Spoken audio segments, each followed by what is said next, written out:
সম্মান ও শ্রদ্ধা সাল্লাল্লাহু আলাইহি ওয়াসাল্লাম সাল্লাল্লাহু আলাইহি ওয়াসাল্লাম অর্থ হল আল্লাহ তার উপর রহমত ও শান্তি বর্ষণ করুন। মুসলিমরা যখন রাসূলুল্লাহ সাল্লাল্লাহু আলাইহি ওয়াসাল্লাম এর নাম উচ্চারণ করেন তখন তার প্রতি সম্মান ও শ্রদ্ধা জানানোর জন্য এই দরুদ বা শান্তি বাক্যটি বলেন।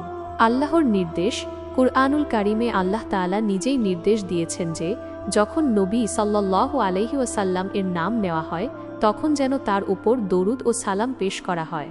সূরা আহজাবের ৫৬ নম্বর আয়াতে বলা হয়েছে, নিশ্চয়ই আল্লাহ এবং তার ফেরেশতাগণ নবীর প্রতি দরুদ প্রেরণ করেন। হে মুমিনগণ, তোমরাও তার প্রতি দরুদ পাঠ করো এবং তাকে যথাযথভাবে সালাম জানাও।